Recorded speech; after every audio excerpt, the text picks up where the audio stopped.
everyone, in this video we're going to be looking at a new concept called typography. Now you might have heard of typography in relation to font, but today I'm going to give you a little insight into what this is and how this can improve your DTP and your publications.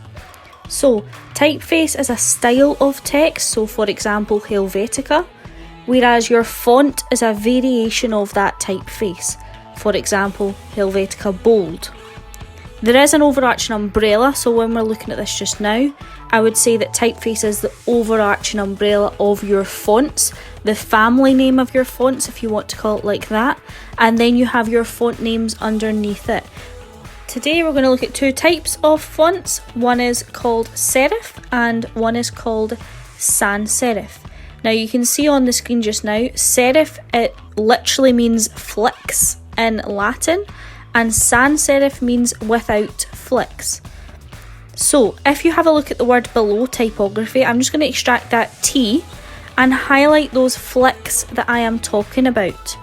Okay, so this is an example. An example of this would be Times New Roman. That's a serif font. On the other hand, here is an example of a sans serif letter T. And fonts, for example, could be Arial or Calibri. Now what you can see at the bottom is I'm just highlighting all of the flicks in this word typography.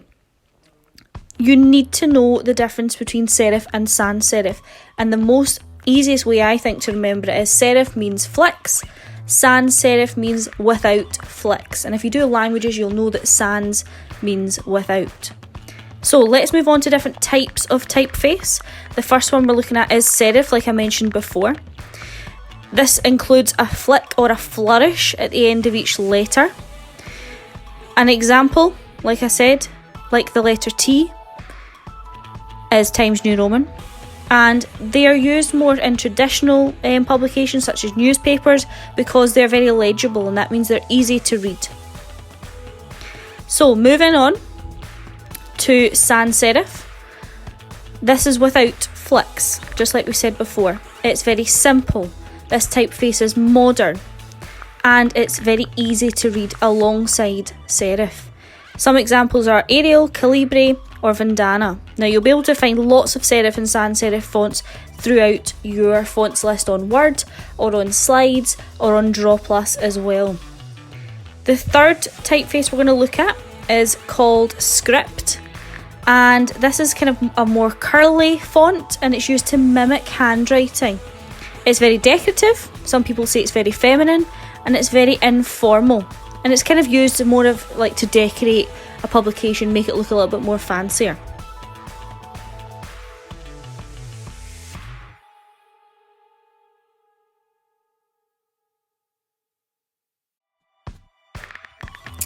The fourth typeface we're going to look at is a futurist typeface. And that's usually very blocky, very bold, very masculine, and it's usually sans serif. Okay, this is often used in brand names, logos, and magazines. It's very modern, it's very youthful, it's very technologically focused.